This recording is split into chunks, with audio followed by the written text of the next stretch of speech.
Hi, Teddy Ann here.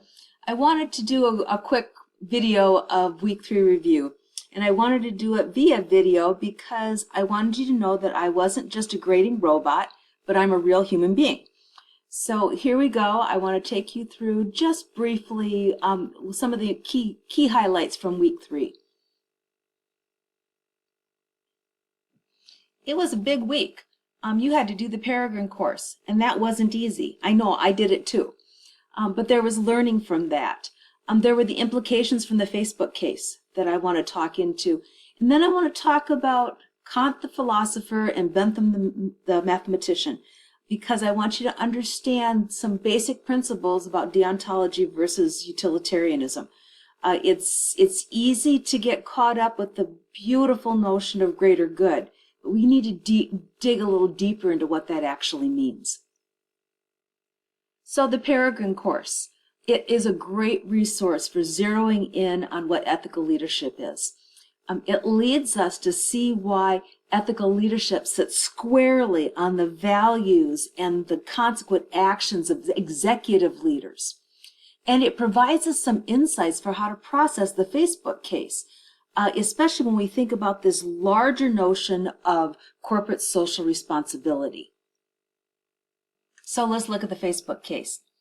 When I was reading the case, all I could think of was follow the money. Because in my opinion, at the core of what was going on in this case is Facebook's, as an organization led by Zuckerberg and his team, are an organization that says, do whatever we want to do and hide behind complexity and change. Don't ask permission, just ask forgiveness, which is, I think, is what he's done repeatedly, and this case study documents that. So let's judge his leadership by the pattern of actions coming from the company that he leads and not just his words. So why do I say follow the money? Here's a couple things I want you to realize about case studies, in particular Harvard case studies.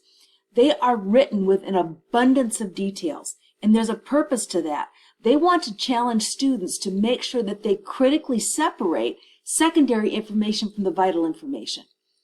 And so when we read through this case study, we realize that it's a case study about Zuckerberg's leadership. It's not about fake news. It's not about Donald Trump and his presidency. It's not about Russians.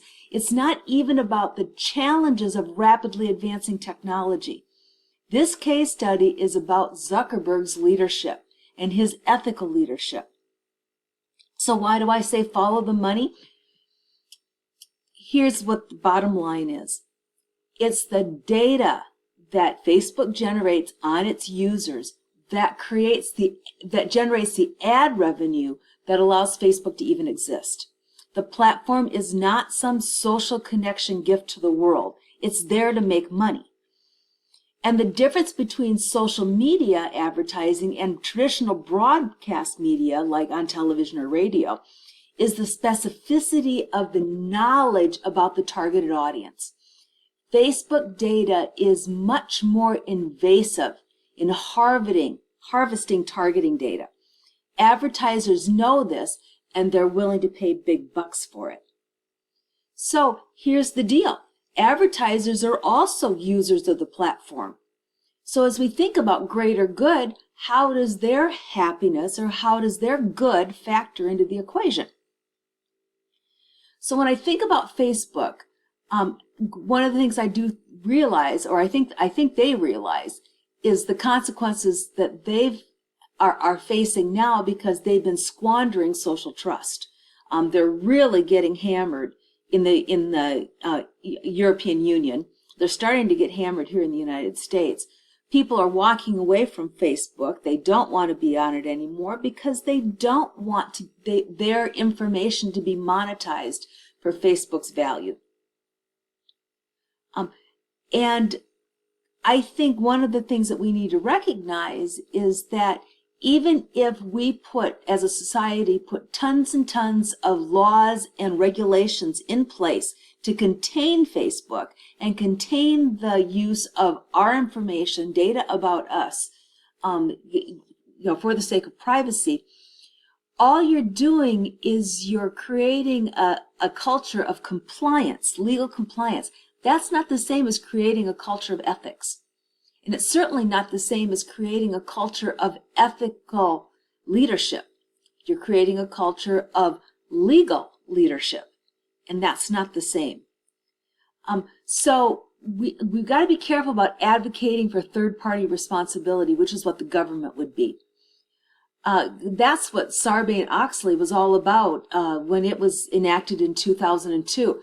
Any of us who lived during the 1990s and saw the excesses of the 1990s know that there were many laws in place, but people chose to skirt the laws. And so what Congress did is came down hard on the leadership of organizations, especially on the board of directors, saying that the executive suite and the board of directors were responsible for the ethical performance of an organization. So with regards to Facebook, let's see if Zuckerberg steps up to the leadership challenge of being an ethical leader and not just talking about it, as he's done so much in the last few years. And now, full disclosure, I am not a fan of Facebook because of Zuckerberg's leadership and the continual dodging of actual responsibility. I've always limited my use of the platform because I'm a marketing research professional, and I've always been uncomfortable with the way that data was gathered from the very start of Zuckerberg or of Facebook's launch. And I've always been amazed at how willing people have been to allow Facebook to know so much about them. So now let's talk about utilitarianism. In many of your journal articles, your journal entries, you wrote about the greater good argument. And I know that sounds wonderful. It is a wonderful slogan. We need to advance the greater good. But let's get into the details about what that means. It's a great slogan, but it's excruciatingly difficult to discern and predict. And I also want you to note that Jeremy Bentham was a mathematician. And so when we look at utilitarianism, he is the father of utilitarianism, you have to be able to imagine the equation, the mathematical equation that would be in the back of Jeremy Bentham's mind as he's thinking about how do you determine what is the greater good. So let's look at the math. Greater good. Greater good would be the sum of all possible good outcomes less the sum of all possible bad outcomes. That makes sense, right? But here's where we have to get into the details. There are weightings involved. What do I mean by a weighting? Imagine for a minute that there's possible outcome A, but possible outcome A is of more value than possible outcome B. So you'd build the equation and it would be A weighted a little bit more, then B weighted less, then C that's weighted a little bit more than B but less than A, plus D, which is weighted less than A but more than B and C, and on and on and on and on until you get the possible goodness aspect of it. And now imagine the other side of the other half of the equation, the summation of all the bad outcomes. Again, they would all have weightings involved too, because not all bad outcomes are equally bad. And so can you imagine the complexity of a greater good equation, trying to figure out what is greater good? But here's the things that I want you to really be thinking about. Who or what determines the outcomes that are included in the equation? Which all possible good outcomes do I account for? Which all possible bad outcomes do I account for? Who decides? And then who decides the value of the weightings?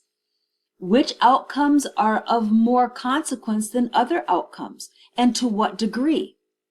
So can you see this idea of greater good has at its core the question of who is a source of authority? I want to think about that for a minute. Hitler used utilitarianism, the greater good, to be able to build the Nazi death machines. We celebrated we look at the Holocaust as an example of greater good, his weighting said that the greatest good was a pure Aryan race, and that any person who was not of pure Aryan blood was not of value, and so he weighted their lives less. So he was the ultimate source of authority on that. But how about something less dramatic as the Holocaust? What about the driverless car scenario? Who would be the source of authority as to what action the driverless car should take? An algorithm?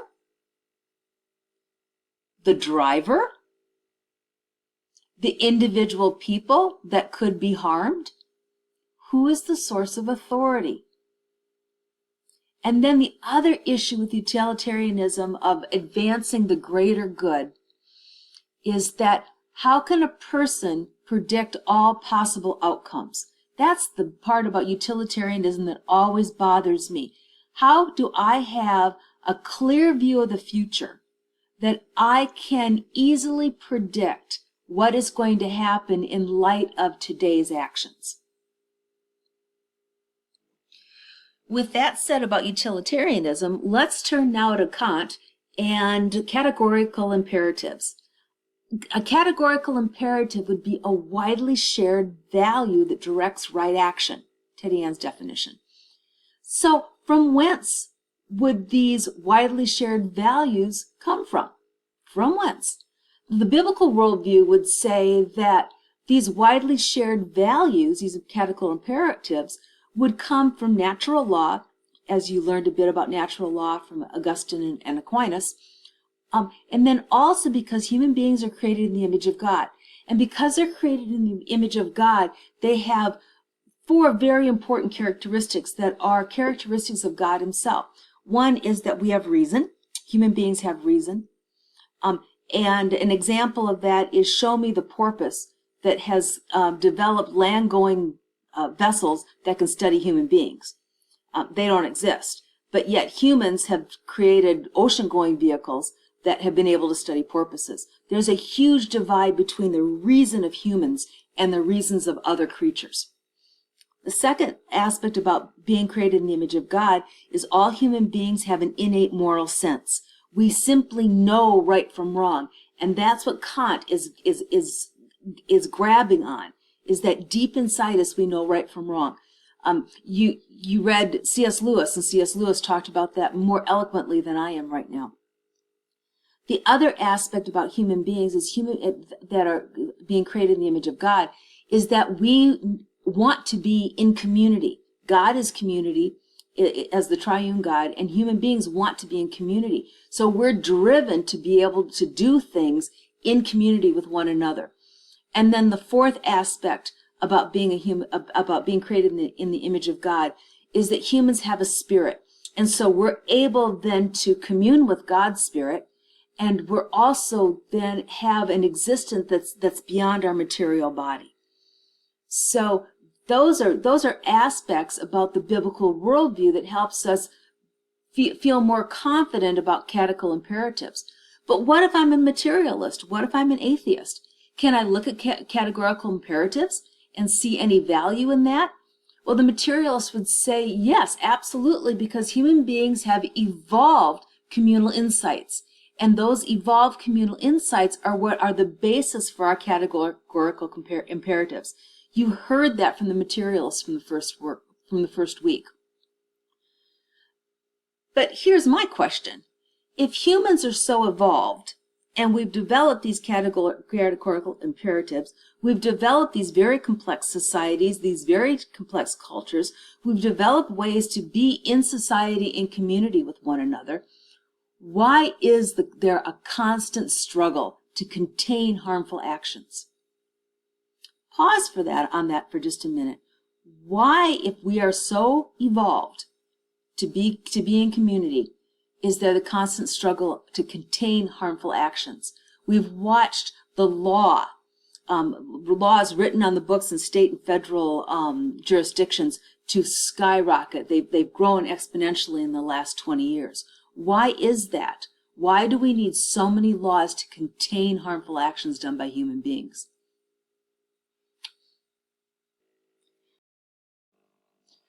The driverless car scenario helps us see this in play. It has to create a greater good algorithm, doesn't it? And it will be the algorithm that makes the choice. So what source of authority is going to be building into this algorithm the necessary combinations of factors and weightings that allow the driverless car to know what to do? Know in quotation marks. And are humans absolved of responsibility when an algorithm makes a choice? Where do the people that build the algorithms come in? The other aspect about the driverless car scenario that I thought that came to mind as I listened to it was the idea of Deus ex machina. It's a literary term and it means God in the machine. And what reminds me of is that one of the things about the Christian worldview or biblical worldview is it allows for willingness of Christian self-sacrifice. It's been seen in multiple ways over history in the willingness for Christians to be able to set their own well-being aside for the good of others. Can you imagine a utilitarian equation building a factor in the equation that allows for self-sacrifice, that agape love that Grins writes about in his book? You see, a biblical worldview allows for the willingness of Christian self-sacrifice. It doesn't mean that Christians will always self-sacrifice, but it allows for it. And the reason for that is because when a person truly trusts God for the outcome, and God's sovereignty, his all-knowingness, his all-powerfulness, when they trust God for the outcomes, they are willing to set their own well-being aside for the good of others. So this brings me to the idea of articulating your worldview. I had shared a couple of videos or a couple of PowerPoints with you last week that talk about the foundation pieces, the way we build our worldview is based on our ontology. What do you believe about the nature of reality, that Willard question? Is it objective or is it subjective? Is it material or immaterial? Is it both? And what about God? Does God exist? And so you make these ontological assumptions. Then you move into the epistemological questions. How do you know what you know about reality? What are the sources of knowing? What is the source of authority? And then thirdly, your theology. What do you believe about God? Not just does God exist, that's an ontological question. A theological question is what do you believe about God? What is the nature of God? What's the nature of the interrelationship between you and God? And what are the implications of your theology? Answering those questions, the ontological questions, the epistemological questions, and the theological questions, are actually what forms your value foundation. And that's the question that Willard's getting at when he asks, who is a really good person? What is that person's value foundation? And what makes for a good, sound, willing to stand on value foundation? And then the final question that comes when you articulate your worldview is, what are the implications for human flourishing? That's the underlying issue in the question, who is really well off? So as you move into week 4, you're continuing to hone and articulate your worldview. I'm looking forward to reading in your 4th journal entry how you are articulating your worldview. Remember to fully answer that question about how do you address the Willard 3 questions by fully stating how you are answering those questions. Don't just write nothing's changed from week 2 or week 3. Write out what you believe.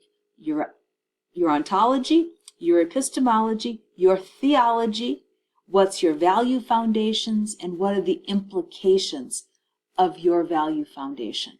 in determining who is really well off. So with all of that, I say press on, and I look forward to your week 4 journal entries, and I appreciate that you listened to me.